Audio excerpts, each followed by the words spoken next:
Good morning. Welcome to First Unitarian Church. It's a joy to see each one of you here. I'm thrilled that you came out today. If you're joining us on Zoom, special welcome to you. We're really delighted that you're here. Also, a special welcome to our visitors. Thanks for giving us a chance today. We're really glad that you're here. We'd love to get to know you better, so we invite you to stop by our welcome table just outside this door after worship. Let us introduce ourselves and tell you what we're doing here at First Church. Speaking of, let me tell you some things we're doing here at First Church. Don't forget, right after this worship service, I'm hosting a training session for small group facilitators upstairs in the Haven. To get to the Haven, the steps are kind of behind me here, and you go up those steps, and then it's that room that's right there at the top. If you haven't already registered for a small group, please do that as well. I want to try to get that wrapped up this week if I can. We ask folks to register every year, even if you've been in your small group since the Reagan administration. Please sign up anyway. We are still looking for some folks who are interested in joining a Zoom group. Maybe that's some of y'all on Zoom today. For people who, for whatever reason, would find it easier to be on a small group virtually. We're also trying to get together the child care group again for people with smalls. Child care at $5 a kid, and we have some hungry teenagers who would love to take your money. But in order to have a successful group, we need at least 8 adults. And right now we've got about 4. So if that's interesting to you, please register for a small group. Let me know that you're interested in the child care group, or just email me directly. And if we can get enough people together, I'm committed to making it happen if you are. Speaking of kids, one more reminder that if you have children who are participating in religious education this year, we ask that you get them registered as soon as possible, even if they've been in religious education since the Reagan administration. I don't know how that would happen, but sign them up, just like regular school, every year. Don't forget to drop in on Tuesday evenings for postcard writing. We're up to almost 1,000 postcards, and we got 1,000 more to go. I'm sure we're going to knock it out of the park. But we'd love to have you. We are writing postcards to voters of color in swing states, just urging them to get out and vote. It's nonpartisan, and we would love for you to be a part of it. So come on Tuesday evening. You can bring a sweet snack to share if you want. And consider pitching in $10 to help offset the cost of supplies. And bring a friend. It's fun. It's for democracy. Do the thing. Next week is our annual activities fair. It'll be right out here on the plaza after both services. Team leaders, you've only got a week to get your ducks in a row. Make the thing happen. Helping out with our hospitality team. Really can't wait until next week. We're really looking for volunteers to help with coffee, greeting the door on Sundays, and also our welcome table. It's a lot of fun. They are the best people, and you want to be part of that team. So stop by the welcome table on your way out and let them know that you're ready to help right away.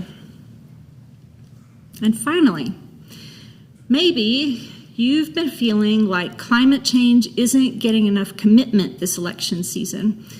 Maybe you've been feeling helpless or hopeless about making a difference. Maybe you feel like you can never do enough on your own, but it's hard to take action with others. If you have been feeling any of those kind of ways, then you owe it to yourself to register for the Climate Justice Revival Workshop, Saturday the 28th, from 9 until 1. It's going to be down at South Valley. Why? Football game up here. There'll be no parking. So we're doing it down there. I know you have to drive south of 33rd, okay? Come on. You can do it. I can do it. You can do it. Right? I know some of y'all live. I'm just joking. I'm just joking. Come and meet other UUs in your community. Dream about the healthy climate we all want to see. Strategize about local actions that you can take, and leave that day with renewed hope and vision for our world. This program is happening at over 300 congregations all across the country, and including here in Utah. Just imagine the impact of thousands of Unitarian Universalists dreaming and imagining together about justice for the environment. Then we will have a special worship service and celebration with our environmental ministry team here at our congregation on the 29th. Now, I know you've heard me announce on previous Sundays and wondered, what are we celebrating? Well, a friend of the church, Naomi Franklin, whom some of y'all have known, donated over $35,000 to our church when she passed away a few years ago, with the stipulation that her bequest be used by our environmental ministry team. We decided to partner with the Great Salt Lake Water Enhancement Trust by donating for the purpose of acquiring water for Great Salt Lake. So in 2 weeks, we're going to celebrate this donation during the service and afterwards in Elliott Hall. So we hope that you will add yourself to the facilities. You'll also have an opportunity to enhance Naomi's contribution with a donation of your own. Large and small donations, all are welcome. All help us to get water back in the lake. But I wanted to give you a couple weeks so you can think about what kind of donation would be meaningful for you so that we can make this as meaningful together as possible. So please join us for that. Finally, welcome to the pulpit this morning, our lay minister, Henry Whiteside, who has a message for you. So excited about that. Now, with all of our business taken care of, we're here to do this work of worship together. Let's begin with these words by Pat Uribe-Lichty. We face a challenge to democracy, a challenge that calls us to hope in moments of despair, a challenge that asks us to persist in the faith that we can and must make a difference. May our chalice recommit us to truth in our words and actions, that we may live as people, as we believe people should live.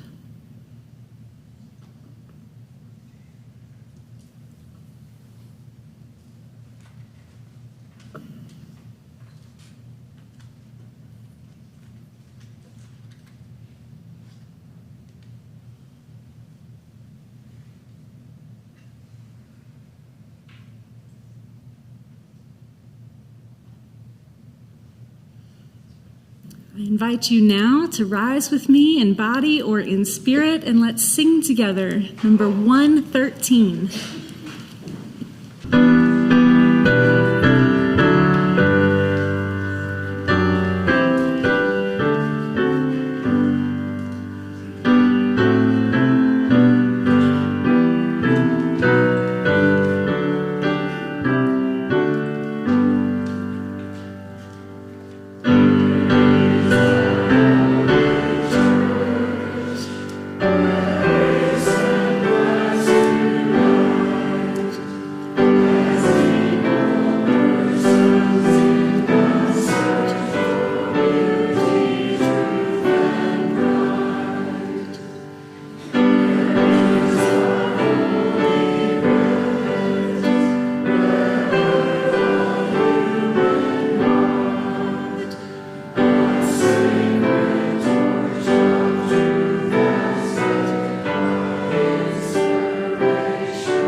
Been carefully instructed to position the mic exactly so.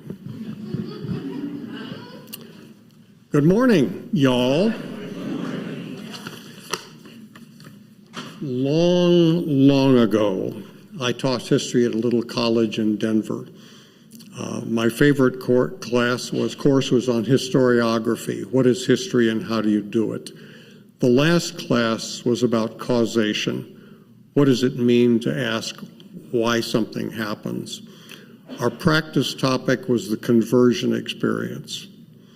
Of course, we started with the classic, Paul's. Saul, soon to be Paul, is knocked off his horse by a blast of sound and light and a voice crying, "Saul, Saul, why are you persecuting me?" Kind of hard to miss that one, I imagine. The second one was Malcolm X. Malcolm X's conversion to Islam. And I particularly liked his characterization. My old life slid away from me like snow off a roof. The third was Emma Goldman, an early 1900s socialist. And the fourth was Joseph Smith. And that was at a time when Utah was just a place you had to drive through to get from Colorado to California. I came to 1978 on a deal with my soon-to-be wife to try Salt Lake for 2 years. You can do the math there. Carol had previously worked with Dick Henry, and so we started attending. Dick was the minister who preceded Tom Goldsmith. We started attending, and Dick married us about a year later, actually twice.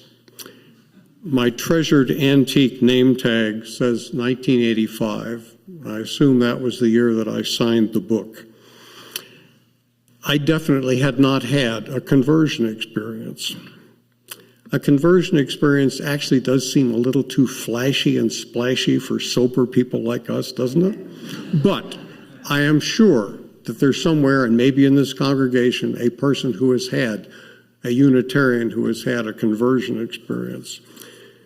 But Unitarian commitments were about this life, and that appealed to me. And this faith encouraged an active individual quest for truth and meaning. And if you heard Reverend Monica 2 weeks ago, you know that you don't have to live in the desert and survive on locusts and honey to be a mystic.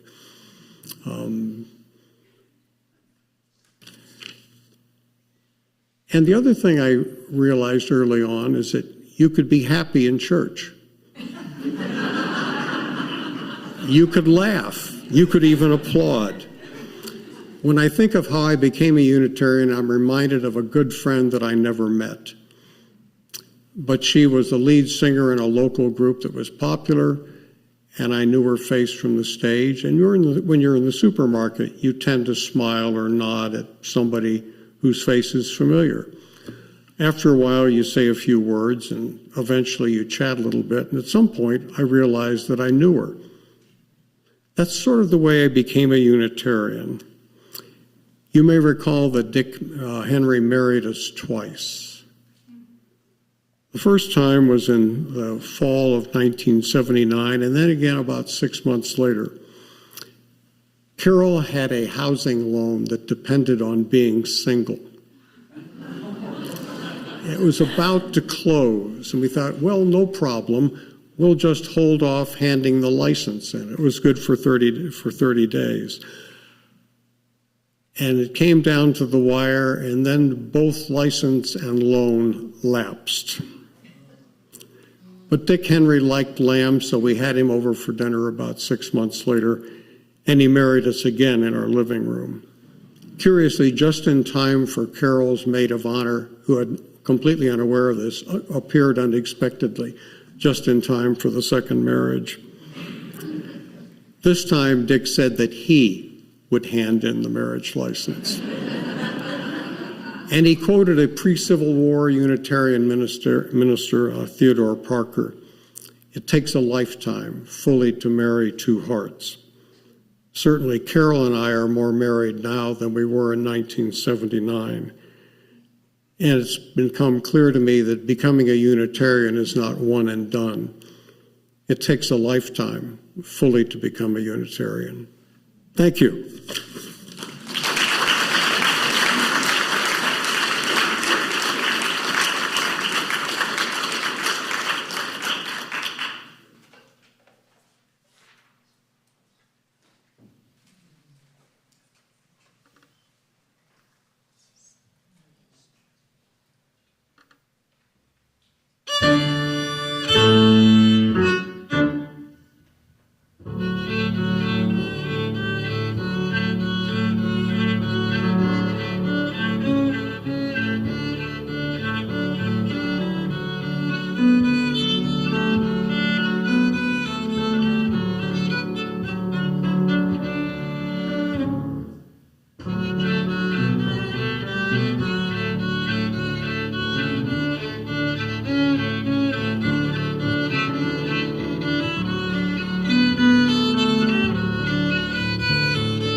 I invite you now to join with me in a spirit of prayer, meditation, or reflection.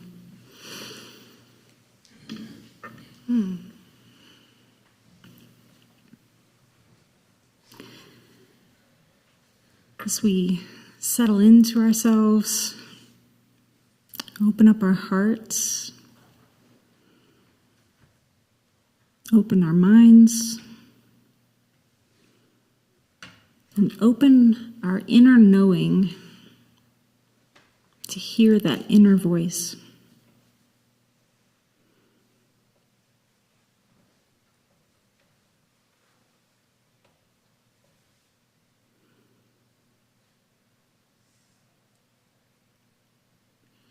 Maybe you've been coming here for a long time. Maybe today is your first time to visit our community. Maybe something in between. But something brought you here today.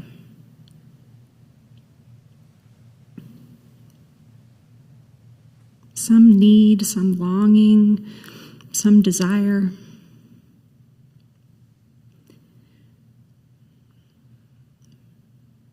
Maybe it's nothing more than just the desire to have plans on a Sunday morning.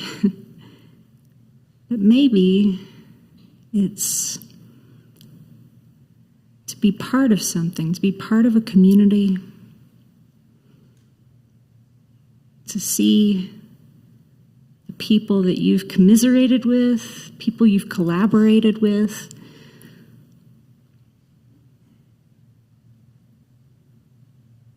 people with whom you are co-creating this community.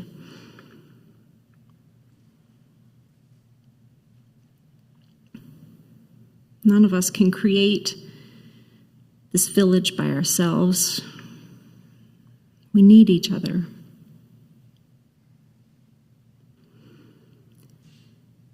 And we know that the world around us is not the way that we would like to see it.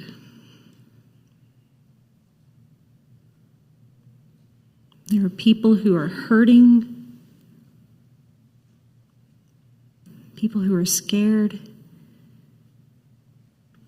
people who are lonely.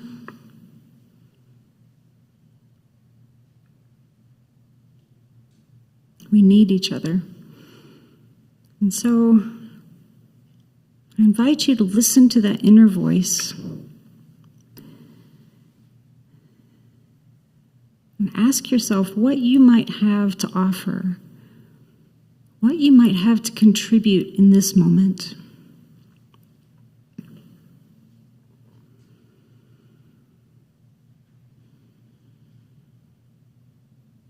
What is the gift that is yours alone to give?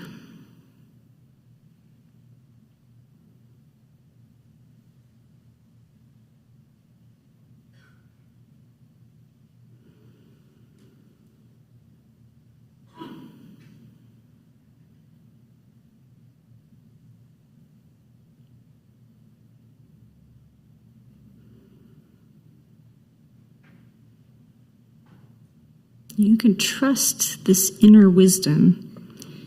You can trust that someone out there, someone you know, maybe someone you don't know, is waiting to receive what you have to offer. Someone needs it from you.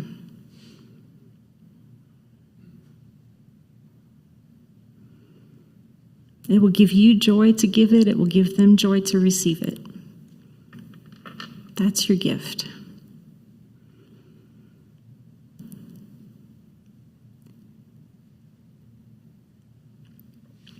Maybe nothing's coming to you, and that's okay. Maybe it'll come to you in the days to come. But be open to this idea. You have something to contribute. What you bring matters. We all create this village together. May it be so.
Oh, we give thanks for this precious day, for all gathered here, and those far away, for this time we share, with love and care. Oh, we give thanks for this precious day.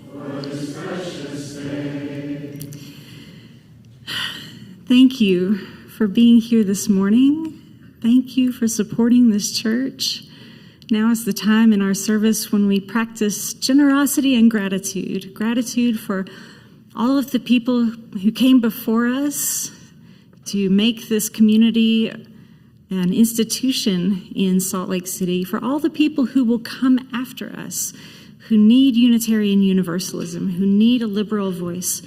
We are grateful for them all, and we express our gratitude now. I invite you to give as generously as you are moved as the baskets come around.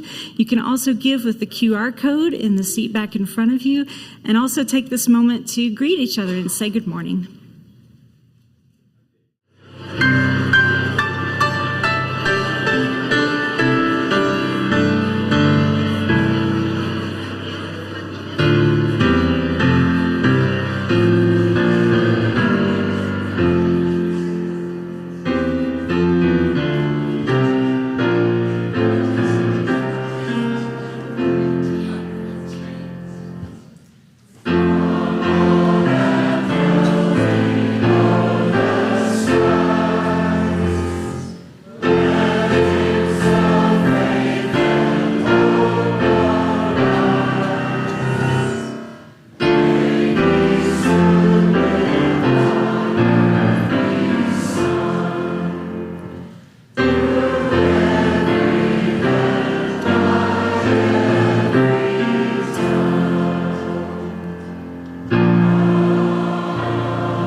Last week, as we were writing postcards to voters and listening to the presidential debate, I asked one of our members, Renchuan Ma, to tell me what voting is like in his home nation of Taiwan. He told me about how it has sort of a carnival-like atmosphere. Civic engagement is very high, something like a 70% turnout for every election. I thought later on about how it must feel to live and vote there, with mainland China a hulking threat just a few hundred miles away. I also thought about other countries around the world who vote in elections. Venezuela, where now the opposition candidate is in hiding. Iran, where the candidates are chosen by the nation's real ruler. Germany, where a far-right party aligned with neo-Nazi groups is now winning elections. For so long, the United States has bragged about how it was a light to the nations when it comes to democratic processes until January 6th of 2022. That's a moment when people around the world looked on the United States in horror and said, even in the U.S., democracy is a fragile thing that cannot be taken for granted. I grew up in the 80s in what would now be called an evangelical family. And even then, I was taught the sanctity of the vote and the special place in history for democracy. Every person was entitled to their own vote, and who you voted for was nobody's business. When I was a kid, it still seemed a little gauche to talk about politics over dinner. Gauche, not dangerous. In these times, while there's plenty about our electoral process that has become gauche, there's also plenty of danger. We can't judge Germany for the rise of far-right nationalism when our own governments have been under siege for years now. Christian nationalism is now the greatest threat to our democracy since the Civil War. And those of us who love democracy and religion need to take it as seriously as we can. Christian nationalism should not be equated with Christianity. Christianity is a world religion observed by 2 billion people who practice it in millions of different ways, with different theologies, different rites, and widely varying ideas about authority and government. When we are talking about Christian nationalism, as we see it right now, we're talking about the descendants of a couple of very narrow slices of the white European Christian traditions. I think we know that intellectually, but too often I hear progressives say the word Christian as if it only means one thing, and that something is very distasteful and suspicious. When we cast all American Christians as being aligned with Christian nationalism, we insult those who practice this faith in ways that are open-minded and open-hearted, and we give all the power of this word to those who are behaving in the most un-Christian-like ways. But we can, at least partially, equate Christian nationalism with the white evangelical movement. The qualifier that these are white evangelicals we're talking about is important because certainly, for example, the black evangelical movement finds itself existentially opposed to the demands of white Christian nationalists. Not to mention, the word evangelical increasingly describes people who do not belong to any church nor attend any church services regularly. It's becoming more of a cultural and political signifier, much more than a religious identity. Religious researcher and Baptist minister Ryan Burge has shown that approximately 13% of the U.S. population believes religion is very important, but go to religious services once a year or less, including never, and those people are twice as likely to vote Republican. So calling oneself an evangelical these days is at least as much about conservative political affiliation as it is about any religious ideology. The political ideology of evangelicalism is known as dominionism, a philosophy that asserts that Christians are to have dominion over the earth, and the United States was founded and ordained by God as a Christian nation. Dominionists would have the country run not according to the will of the majority, but to the will of God, which happens to be aligned with the will of a small group of wealthy white men. But Christian nationalism also embraces a Pentecostal wing, whose influence can be seen in a doctrine known as the Seven Mountains Mandate. Has anybody heard of this? A couple of people. It's sometimes known as 7M, especially on social media.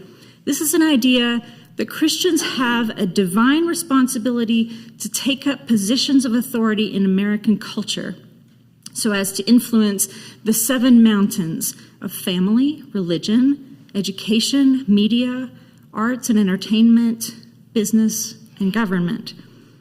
The embrace of the Seven Mountains Mandate over the past 40 years has resulted in an insular, far-right Christian consumer culture in which these Christians can increasingly isolate themselves, and especially their children, from the secular world.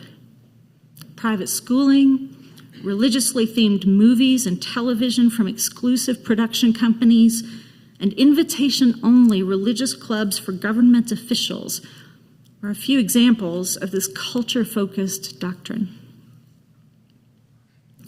Christian nationalism also includes an increasingly influential far-right Catholic wing. The Catholic Church has always been a predominantly conservative body, notwithstanding such figures as Oscar Romero, Dorothy Day, and more recently, Pope Francis. This Pope in particular has spawned a right-wing backlash in the United States, which is manifested in a number of ways, including a youth movement active on social media that advocates for a return to the Latin Mass and large so-called traditional families. And there is a far-right movement of people arguing for what they call a cultural Christianity, including people like Elon Musk and, bizarrely, the notorious atheist Richard Dawkins. Richard Dawkins claimed the label of cultural Christian after seeing lights hung in London streets celebrating Ramadan. It was so repugnant to him that he began arguing that England should remain a Christian nation, by which he meant a white nation under the rule of a state church. And this strange turn of events points toward one of the things that all these branches of this religious nationalist movement have in common: racism. Whether appearing in its naked form as bigotry on the basis of skin color or in its anti-immigrant guise, the Christian nationalist movement has always sought to center race in its definition of who gets counted as a real American. Anyone who grew up after the 1980s might be forgiven for believing that the key issue for Christian nationalists is abortion. But the galvanizing event for this movement was not Roe versus Wade. It was another earlier Supreme Court decision, Bob Jones University versus United States, a decision which forbade nonprofit organizations, including religious ones, from practicing segregation or denying admission to racial minorities. White conservative Christians had been fighting the battle against public school desegregation for decades, and after the Brown versus Board decision, they decided their approach to maintaining all white schools would be to establish nonprofit religious schools. The Bob Jones decision meant that racists had no choice but to send their kids to integrated schools, whether public or private. And those people decided that the only response they could make to that was to take over the Supreme Court. But enforcing racism was now a losing public relations battle, so they took up abortion instead. And it's clear, even today, that Christian nationalists want to restrict women's right to bodily autonomy. No question. I'm not saying that it's not about that. But what I am saying is that there is a bigger picture here for Christian nationalists. Not just women in their place, but racial minorities in their place. And the fertility of white women is key to that hierarchy.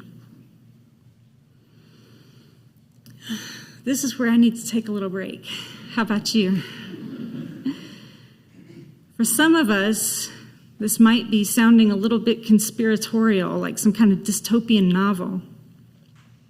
But for some of you, you know how real it is because you grew up in it. Hearing these details might be activating to you, thinking about how these things affect our society. It brings up nasty memories for me, so I think it's a good idea to take breaks, check in with your body, reassure yourself. You're here among friends. These ideas are minority ideas, if not fringe. They're not popular, even among ordinary Americans. They're not. And we are not powerless against these ideas, even in a political environment of gerrymandering and supermajorities. And we are better prepared to oppose this movement when we are not overwhelmed with anxiety, but grounded in who we are and what we value.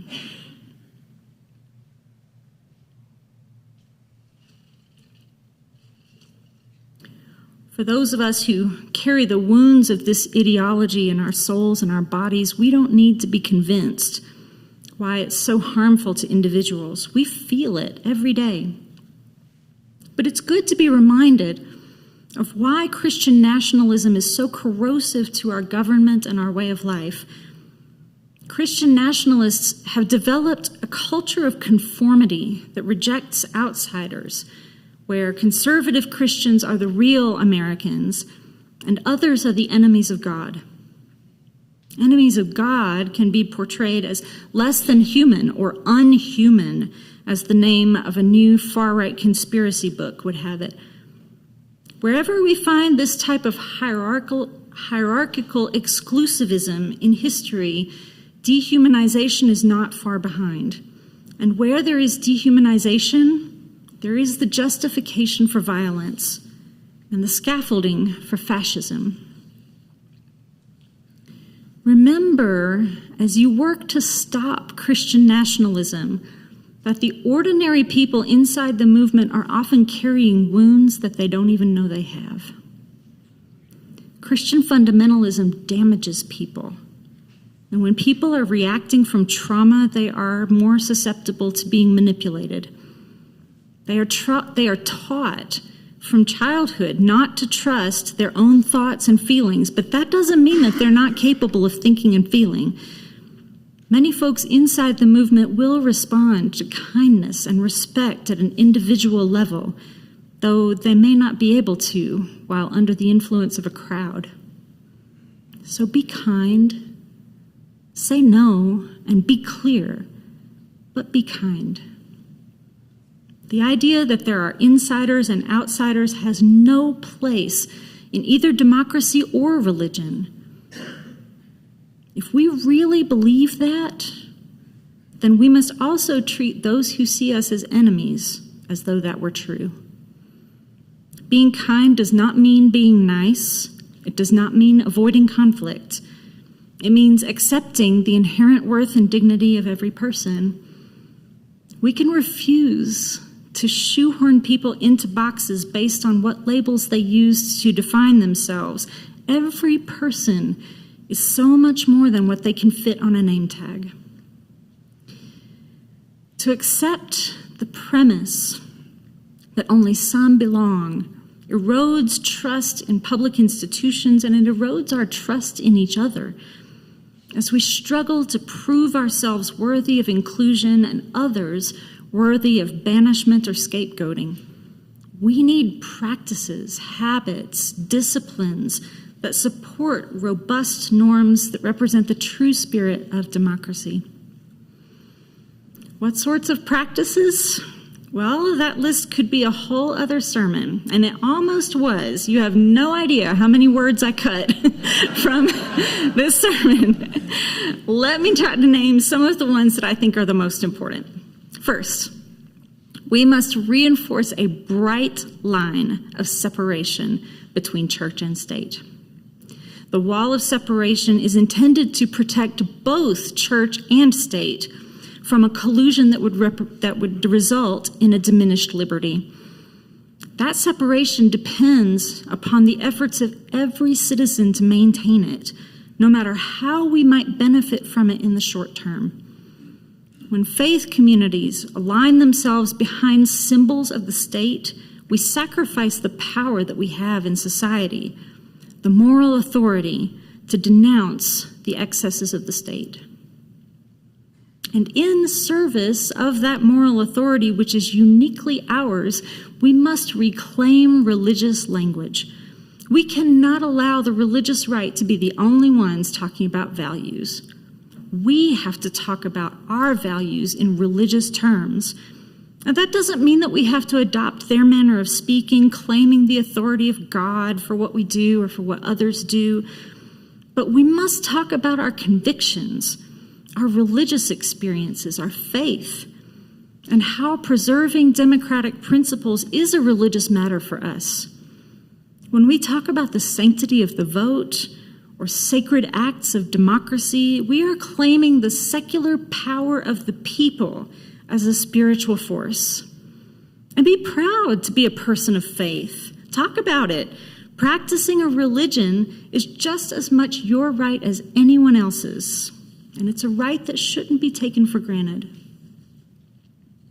And finally, never forget that the real animus behind Christian nationalism is racism. It's not traditional values. It's not the will of God. It's just plain old racism. The desire to segregate people based on their skin color and ethnic identity. It is the basest and ugliest of human sins. Yes, there's also sexism, but the gender hierarchy is a building block in a structure of human control. And so the antidote is to dismantle that hierarchy and build structures that equitably support the flourishing of all humans. Be on the lookout, not just for overt racism, but for subtle things too, like the cat memes, right? They were funny the first night, okay? But now that we all know that the idea of eating pets comes from neo-Nazis who are terrorizing real people in Ohio, it's time to cut it out. When we know better, we do better. Christian nationalists are taking steps to suppress not only the way we practice anti-racism, but even the way we talk about it in public. We must demand and support diversity, equity, and inclusion processes in our institutions, even if they're not perfect yet. We must insist that accurate history be taught in our schools, even if it's painful to learn about. We need to read the books that they're banning and ask as loudly as we can, what is so dangerous about them? We need to look around in every room where we find ourselves and ask, who isn't here? Who belongs here that did not get an invitation? Our faith's commitment to equity and interdependence demands that we ask these questions. Christian nationalism is not Christian, and it's not new. The United States may not have been established as a Christian nation, but the impulse toward Christian nationalism is as old as the nation itself. Older, really, because the impulse to divide and subjugate humans, to seize power and accumulate wealth, that's as old as humanity. That's not our way. Our way is justice. Our way is equity. Our way is love. You are not alone in this way. We're in it together, and we can prevail. May it be so.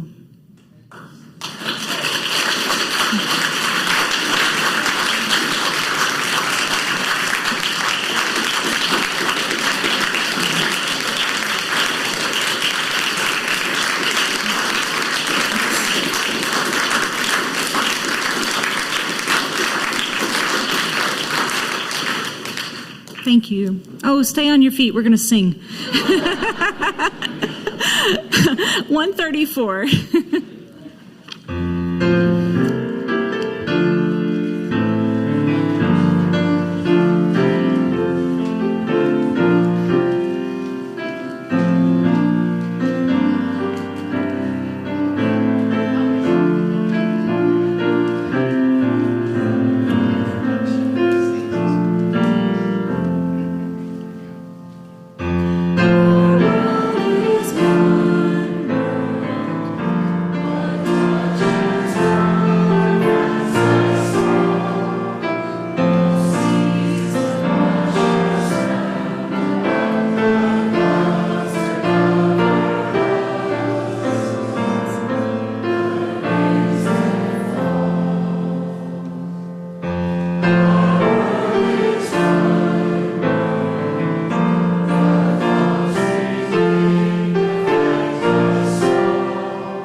Seated.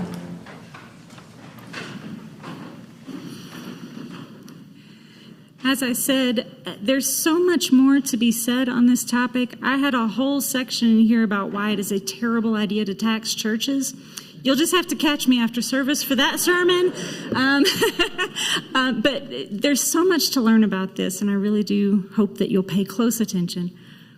I want to take time to thank our guest musicians, Reese Harper, Liam Harper, thank you.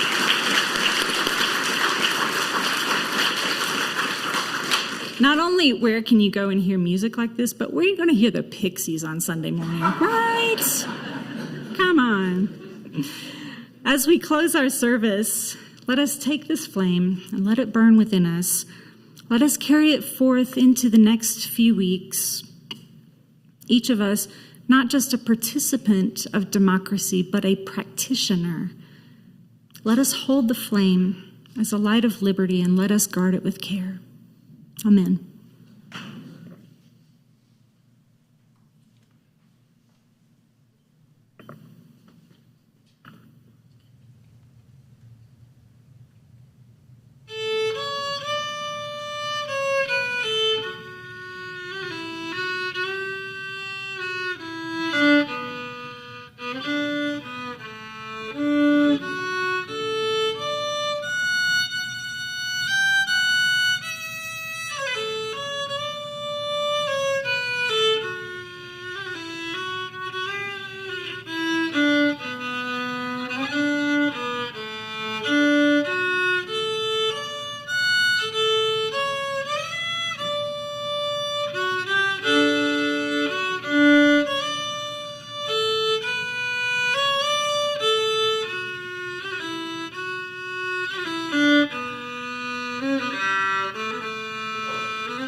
Wow, that was awesome. Thank you so much. Friends, thanks for being here today. Please stay and have some coffee with us. It'd be great to meet you in person.